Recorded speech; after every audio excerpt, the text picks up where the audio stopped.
Banyak orang di antara kaum muslimin tidak menganggap bahwasanya mengingatkan orang dari kesalahan, kemungkaran, yaitu pelanggaran agama, bukan tanggung jawab dia atau bukan dosa bagi dia. Sehingga pada saat ada orang yang tidak sholat, dilihat depan matanya, ada orang yang berbuat zina, ada orang yang berbuat apa saja kemungkaran, dia menganggap itu adalah bukan urusan dia. Begitu pula pada saat seseorang melihat orang lain tidak mengerjakan kebaikan dan dia tahu itu adalah kebaikan, perintah dari Allah, apalagi kalau sifatnya wajib. Jadi terkadang ada kemungkaran itu yang sifatnya sendirian dia. Misal ada seseorang memberikan informasi kepada kita, kalau si fulan ini nggak sholat misalnya, lalu kita pergi meluruskan kesalahan dia, itu berarti cuma ingkar mungkar. Ada kejadian yang lain, mungkin kita hanya menyuruh kepada ma'ruf saja, menyuruh kepada kebaikan saja. Seperti misalnya saya lagi ceramah begini, ini cuman mengingatkan kalau pas ada satu perintah agama yang saya sampaikan, maka itu berarti menyeru kepada kebaikan. Tapi ada hal yang bersatu keduanya, dan yang cenderung kepada dosa besar adalah ketiga-tiganya tentunya. Yang bersatu misal ada orang yang tidak sholat, maka kita pungkirin, kenapa nggak sholat akhi, kenapa nggak sholat ukhti, itu namanya ingkar mungkar. Lalu kemudian kita ikutkan dengan perintah ma'ruf. Misal kita mengatakan sholat itu kan wajib, Allah yang wajibkan, berarti itu menyeru kepada kebaikan. Ini gabungan antara keduanya, gabungan antara keduanya. Jadi semua ketiga contoh tadi itu masuk dalam kriteria dosa besar yang kalau orang tidak melakukannya. Yang lebih fokus lagi kata ulama adalah masalah yang ketiga, yang digabungkan, Saya rincikan dulu. Kalau yang mungkar saja tadi, misal saya dilaporkan oleh seseorang, si fulan nggak sholat, si fulan niat mau berzina, si fulan niat mau kerja di tempat riba, tolong Ustadz nasihatin. Saya lalu datang dan menasehatinya. Ini ingkar mungkar saja, ingkar mungkar saja. Nah ini kalau diminta kepada saya untuk meluruskannya, maka wajib saya harus bisa meluruskan. Kalau saya tidak luruskan, saya dosa besar, karena saya membiarkan orang terjerumus dalam perbuatan dosa besar itu. Tapi kalau yang sedang dia lakukan dosa kecil dan saya tidak luruskan, saya tidak ingatkan, berarti saya termasuk melakukan dosa kecil. Kalau menyeru kepada kebaikan, misal kayak ceramah seperti ini, maka ini lebih cenderung kepada hukumnya sunnah, kecuali memang ada satu kasus terjadi. Seperti contoh besok Natal misalnya, lalu saya tahu ada kaum muslimin yang melakukan perbuatan ikut-ikutan, lalu saya tidak luruskan, saya tahu itu, saya tidak coba menyampaikan yang ma'ruf, maka berarti perintah agama memerintahkan agar kita merayakan Idul Adha dan tidak ada hari raya yang lain, mengingatkan kepada ma'ruf. Saya tidak ingatkan, maka saya berdosa besar. Tapi kalau umum saja penyampaian ceramah itu hukumnya sunnah saja kalau dia sampaikan secara umum, gitu kan. Kemudian ada yang gabungan antara ingkar mungkar dan ambil ma'ruf tadi. Seseorang yang sedang tidak sholat di hadapan kita, lalu kita ingatkan, luruskan, lalu sekaligus kita sebutkan fadilah daripada ibadah itu, berarti menggabungkan keduanya. Lebih cenderung Imam Az-Zahabi mengatakan semua masuk dalam kriteria dosa, tapi ada rincian tadi. Cuman kalau digabungkan keduanya, ini sudah jelas dosa besar, mutlak, tidak ada lagi pendapat lain. Misal ada orang depan mata kita jelas-jelas berbuat kesalahan pelanggaran agama, ya, maka di sini wajib bagi kita untuk memungkirinya. Kalau tidak, dan sekaligus menggabungkan dengan ma'ruf, ya, diingatkan. Jadi jangan sampai teman-teman cuma bilang orang lagi berzina, jangan kamu zina, haram dalam agama. Itu nggak cukup. Itu cuma ingkar mungkar. Harus digabungkan. Apa alasannya? Apa solusinya buat dia? Karena zina itu perbuatan yang fahisyah, perbuatan yang buruk. Bayangkan kalau nanti perempuan yang kamu zinain ini hamil, bagaimana nanti citra nama kamu di keluargamu, di masyarakat? Bagaimana nanti kalau dia hamil kamu menghadapinya? Menggugurkan juga adalah dosa haram yang lain. Kalau kamu punya anak, anaknya haram. Jadi kita berikan ma'ruf, ya. Berikan selain ingkar mungkar, melarang dia, kita sampaikan juga kebaikan-kebaikan. Ada orang tidak sholat, tanya, kenapa akhi nggak sholat? Gitu kan? Itu sudah ingkar mungkar ya. Kenapa nggak sholat? Lalu kita masuk kepada ma'ruf. Sholat itu kan perintah agama. Allah Subhanahu Wa Taala yang wajibkan. Pahalanya begini, begitu, begini dan seterusnya. Maka ini penggabungan antara amar ma'ruf dan nahi mungkar. Kalau ada orang yang mengalami keadaan tadi, dia melihat depan matanya kemungkaran dan dia tidak pungkirin, dia termasuk orang yang melakukan dosa besar. Dan yang lebih berbahaya lagi, selama dia tidak meluruskan kesalahan orang itu dan dia sudah sempat melihatnya, dia tidak memungkirinya sama sekali ya. Sebagaimana yang kita jelaskan ada 3 tahapan: mengingkari dengan tangan, mengingkari dengan lisan, atau mengingkari dengan hati. Sama sekali tidak dilakukan, maka bisa menjadi dosa yang terus menerus dia dicatatkan padanya, karena dia membiarkan. Jadi ada orang nih, jelas dia tahu adiknya ini misalnya minum khamr, dia nggak ingat-ingatin, dibiarin aja terus. Dia tetap sholat, tetap hadir majelis ilmu, tapi adiknya nggak pernah diingatin sama dia. Nggak pernah dipungkiri bungkar, nggak pernah juga dikasih ma'ruf, disuruh ganti dengan minuman-minuman yang baik. Allah halalkan susu lebih sehat, Allah halalkan sirup, Allah halalkan madu dan seterusnya. Kita amar ma'ruf. Kalau tidak, selama dia lihat kemungkaran tersebut dan sampai adiknya belum berubah, dia dapat dosa terus. Karena dia juga termasuk terlibat di situ, punya andil, dia seakan-akan membiarkan. Ringannya dalam agama kita, saudaraku, karena dalam agama ini ingkar mungkar yang tadi sifatnya bisa menjadi dosa besar itu akan hilang spontan pada saat kita mengingkari walaupun cuma sekali. Jadi ingkar mungkar itu dan amar ma'ruf, melarang dari perbuatan dosa dan menyuruh kepada kebaikan, itu yang wajibnya hanya yang pertama. Misal ada orang tidak sholat nih, teman kantor, lalu kita nasihatin, kenapa nggak sholat akhi? Kan itu dosa. Sholat itu kan, lalu itu ingkar mungkar. Kita masuk kepada ma'rufnya. Sholat itu kan pahalanya sangat besar. Satu-satunya ibadah yang diperintahkan oleh Allah Subhanahu Wa Taala kepada Nabi Muhammad SAW yang diterima di langit adalah sholat. Ibadah-ibadah yang lain, jihad, apa saja, ya, termasuk ayat-ayat Al-Quran itu turun dari langit ke bumi. Perintah puasa, perintah zakat, kecuali sholat di langit. Lalu ada hadis-hadis Nabi SAW, bagaimana kalau di depan rumah seseorang, di antara kalian ada sebuah danau, sebuah sungai yang luas dan airnya mengalir dengan deras, lalu kemudian dia mandi sehari 5 kali, apakah tertinggal sedikit pun dari kotorannya? Maka pasti dia akan mengatakan, apa kata para sahabat, tidak ada ya Rasulullah. Kata Nabi SAW, itu perumpamaan 5 waktu sholat. Seseorang di antara kalian membersihkan 5 kali sehari dosanya. Jadi kita sebutkan ma'ruf, gitu kan? Kita sebutkan ma'ruf. Kalau kita sudah sampaikan kepada dia sekali saja, suami sampaikan kepada istrinya untuk pakai jilbab misalnya, gitu kan?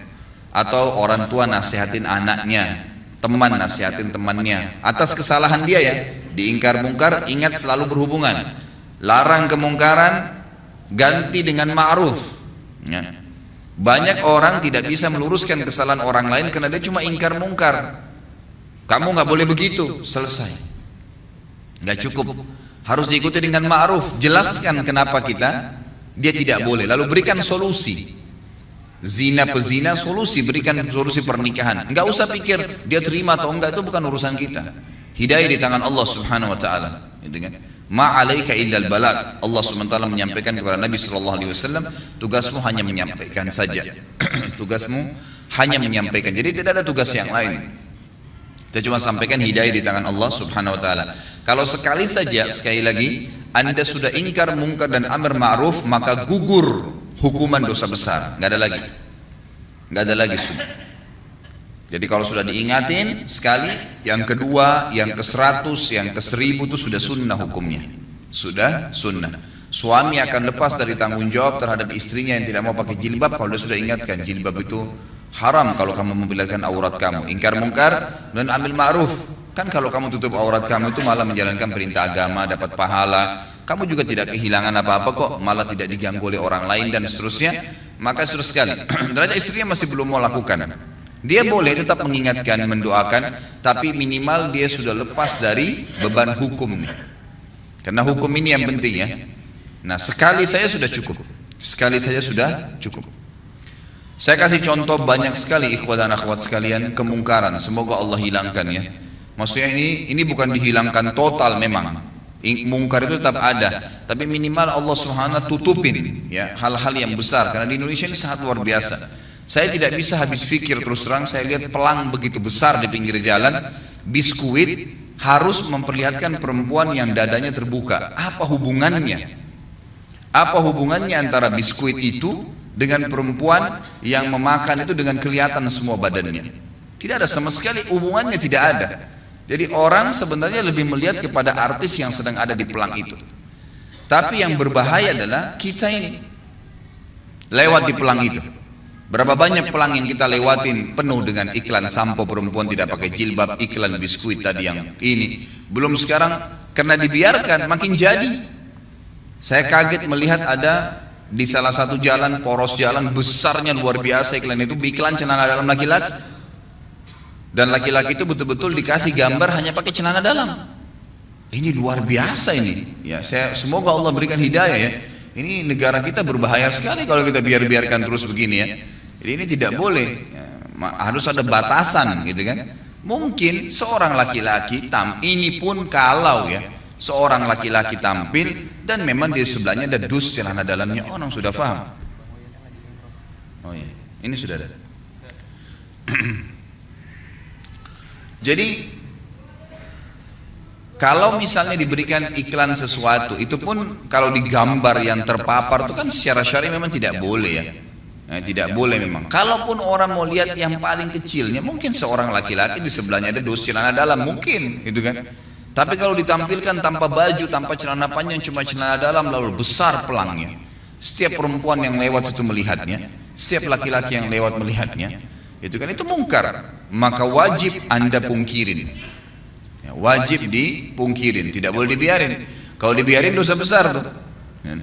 Dan kalau kita tidak pungkirin, lihat konsekuensinya. Selama pelang itu ada, kita dapat dosanya. Karena semua orang yang lewat wajib pungkir.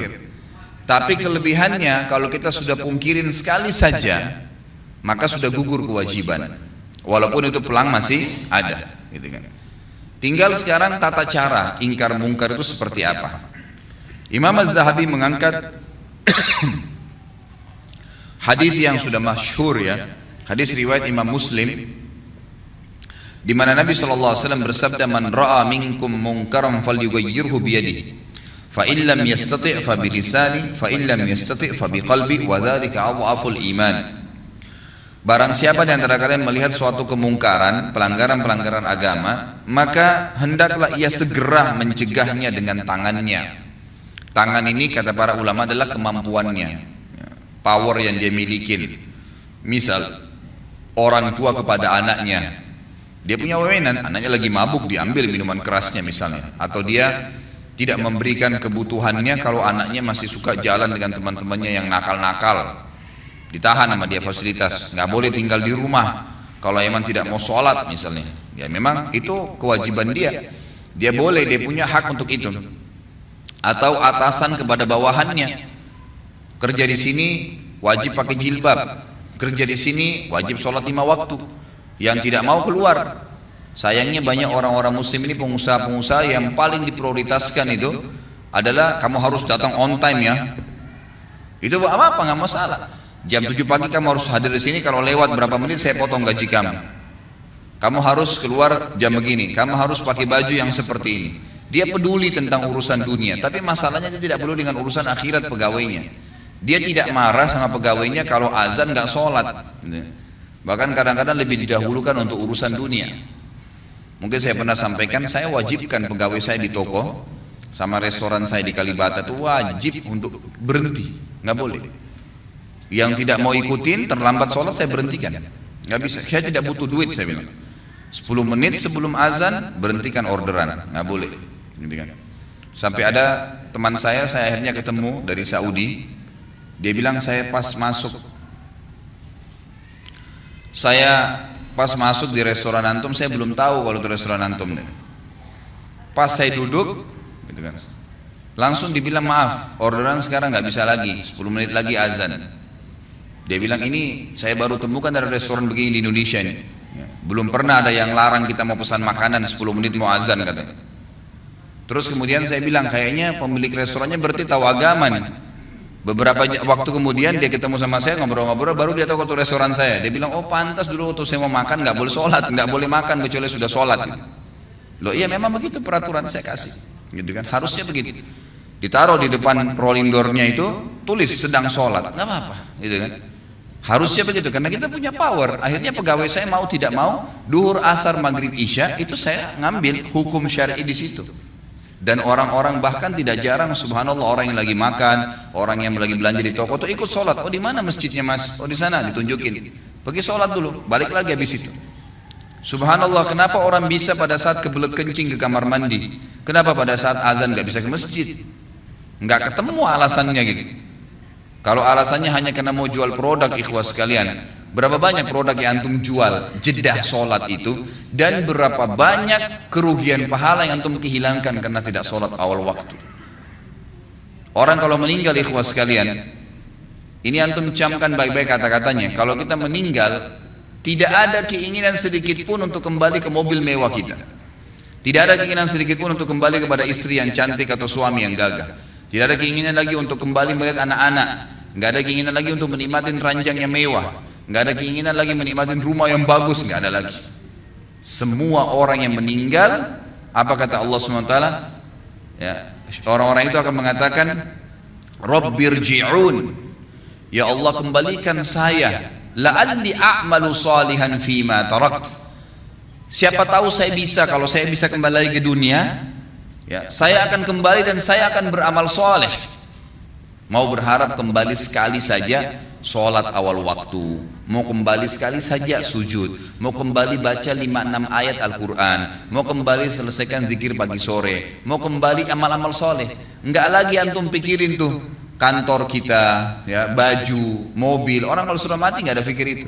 Mau kembali dunia karena mau mengejar amal solehnya. Sayangnya kita subhanallah lebih dahulukan kamar mandi karena ada hajat duniawi daripada kita harus berwudu dan pergi sholat ke masjid. Gitu ya. Padahal berapa menit yang diambil? Ya, berapa menit? Nggak ada sama sekali. Ya, yang diambil waktu di situ. Jadi harus mengingkari dengan tangannya. Kalau tidak bisa, kata Nabi SAW, maka dengan lisannya. Nasihatin. Ikhwah, biasakan keluar mulut.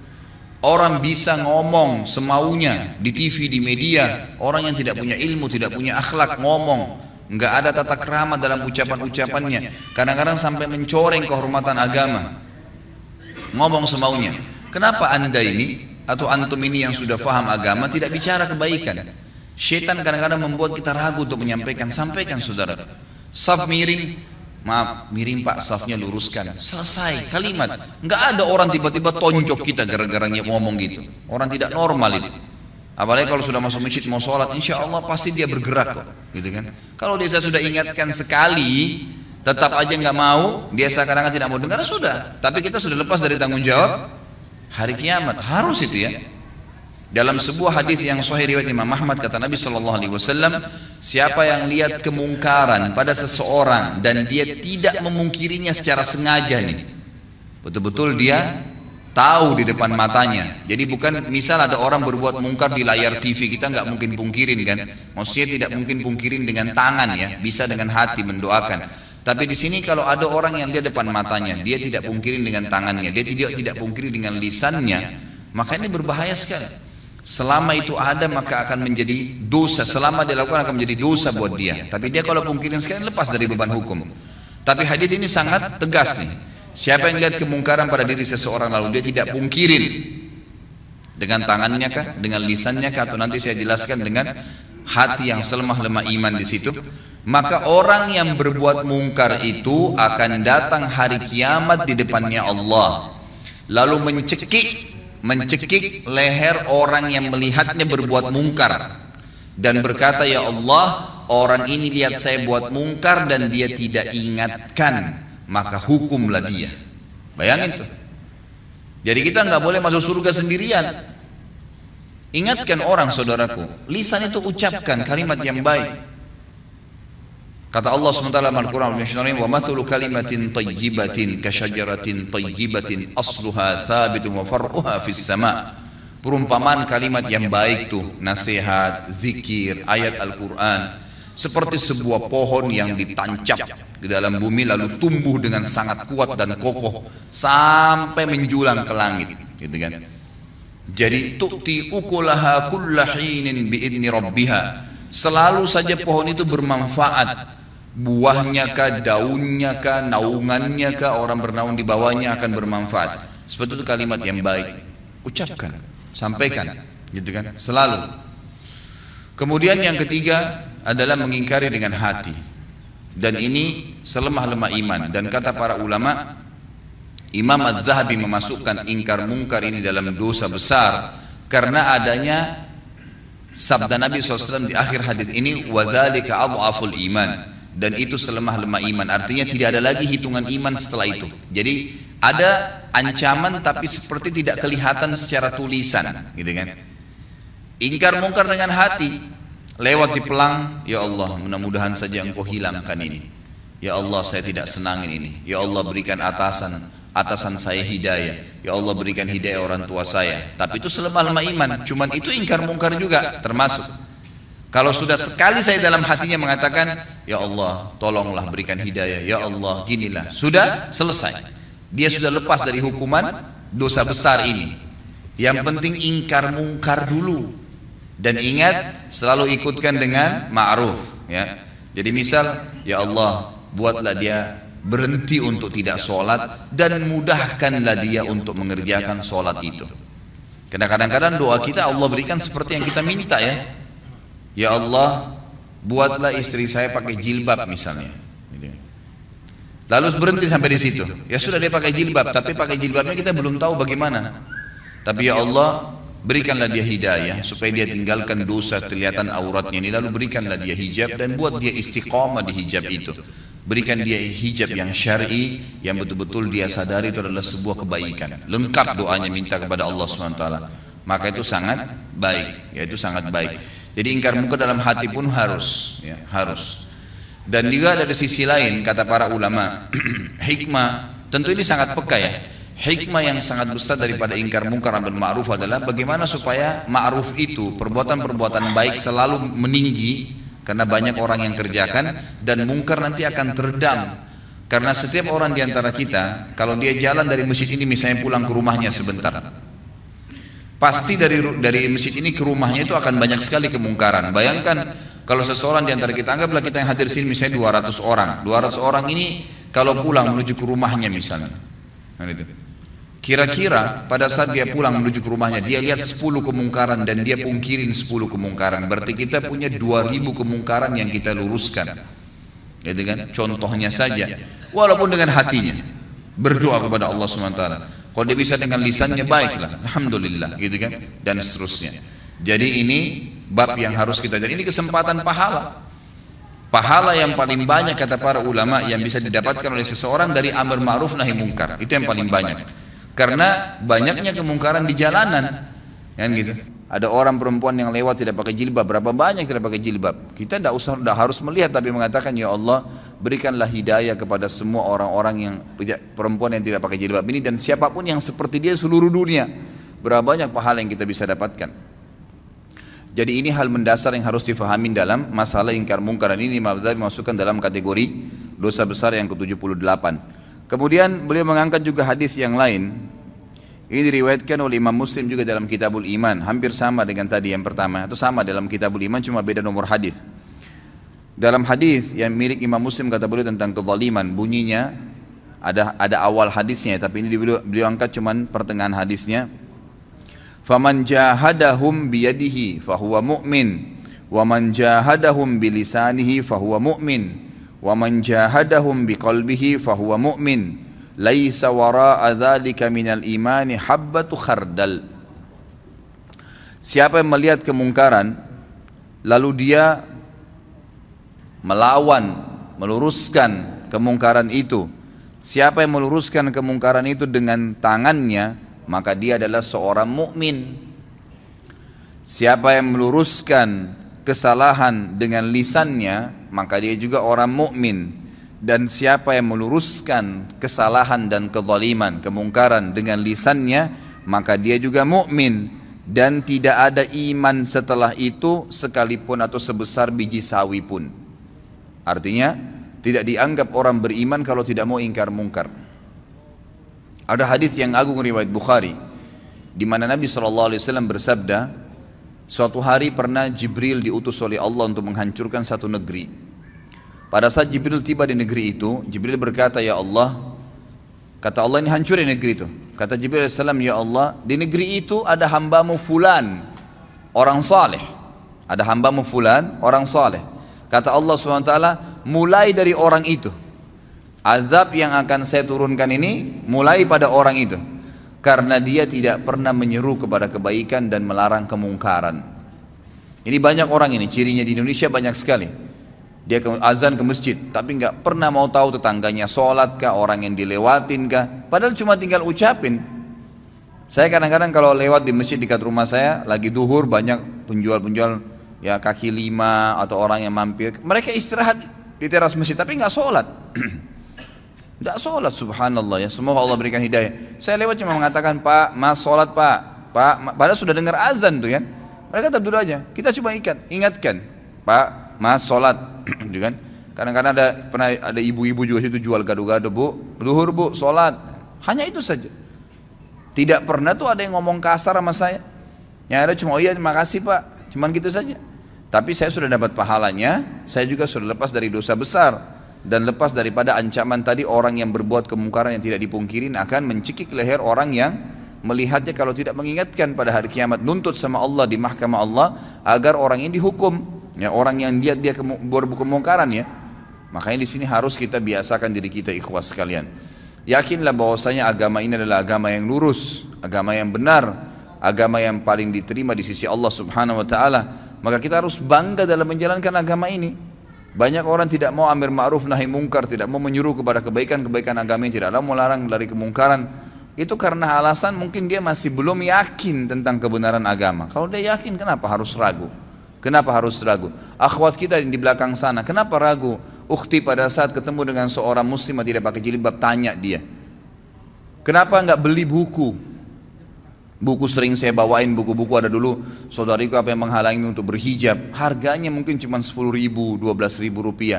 Beli 10 biji, 100 biji, sedekahkan, setiap ketemu orang, bagi, gitu kan, kasih.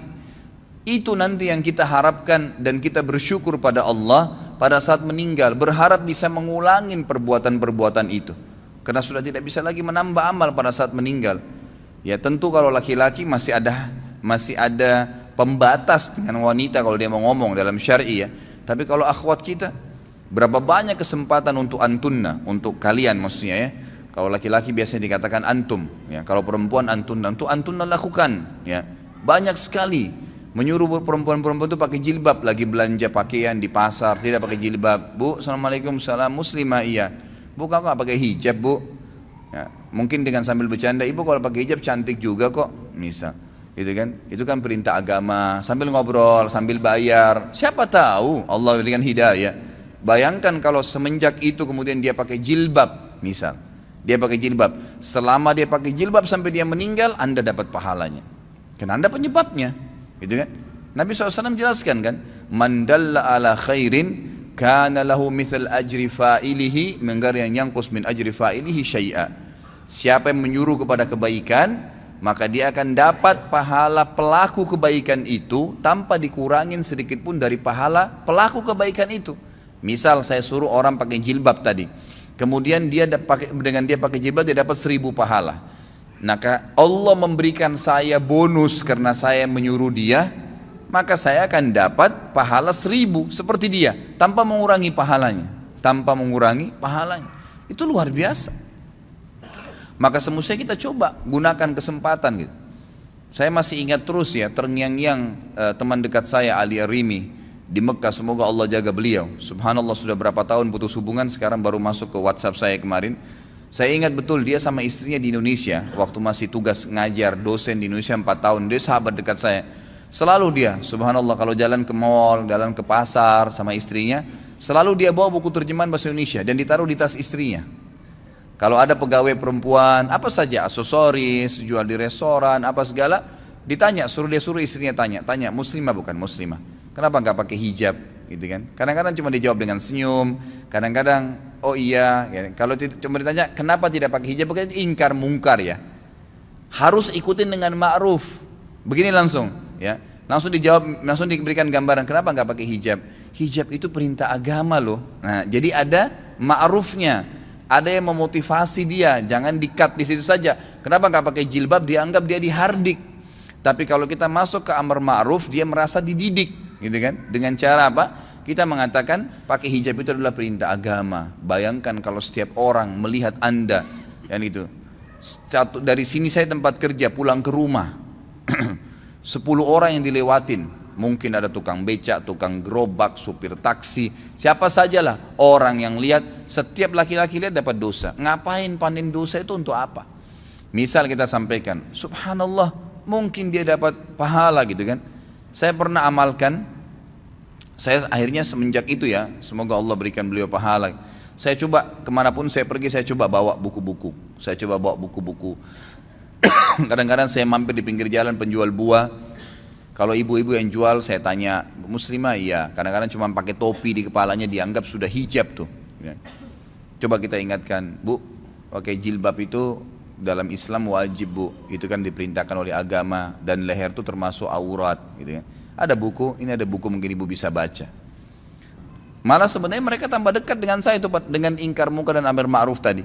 Yang awalnya syaitan kadang-kadang buat kita ragu, ya, buat ragu. Itu kesempatan, peluang besar untuk mendapatkan pahala. Ingkar mungkar, ingatkan. Karena kalau tidak malah berbahaya, sebagaimana tadi saya jelaskan ya. Nabi Muhammad SAW dan para sahabat paling gemar dengan amar ma'ruf dan nahi mungkar. Bahkan kita tahu kisahnya Abdullah bin Umar dan Abu Hurairah radhiyallahu anhum. Abdullah bin Umar dan Abu Hurairah radhiyallahu anhum ini kalau mau sholat, ya, mau sholat, mereka sudah tahu misal waktu sholat subuh, duhur, asar, maghrib, isya, jamnya atau saatnya, kayak kita sekarang pakai jam ya, itu mereka berdua ini selalu keluar sebelum waktu, dan selalu setiap kali itu keliling ke rumah kerabatnya, tetangganya dipanggilin, ayo sebentar lagi sholat, ayo sebentar lagi sholat, ada yang diketuk pintu rumahnya, ayo sebentar lagi sholat, terus begitu, setiap mau sholat lima waktu ini dua orang ini selalu begitu, terkenal di kalangan sahabat. Jadi sering kali mereka mutar jauh sekalian sampai ke masjid sudah azan. Ini mereka sudah amar ma'ruf sekaligus ingkar mungkar gitu. Pahalanya banyak. Barangkan berapa banyak orang yang mendapatkan atau kita dapatkan pahalanya hanya karena dia mendapatkan hidayah. Ini penting sekali. Sekarang banyak sekali wasilah ya, banyak sekali cara untuk menyampaikan yang ma'ruf dan melarang kemungkaran. Kalau sekarang mungkin dari BlackBerry sudah ada, di WhatsApp sudah ada, dan salah satunya sudah saya bahasakan kan. Ya, bisa diambil, tinggal buka YouTube, ambil ceramah saya, tinggal dipencet ada titik 3 di sebelahnya gambar ceramah saya itu ada bagikan, tinggal ambil share, bagi kepada teman-teman gratis. Yang ngomong saya 2 jam, Anda cuma tinggal pindahin, pahalanya sama ya. Apa susahnya? Daripada kirim gambar yang gak benar gitu kan, gak ada manfaatnya,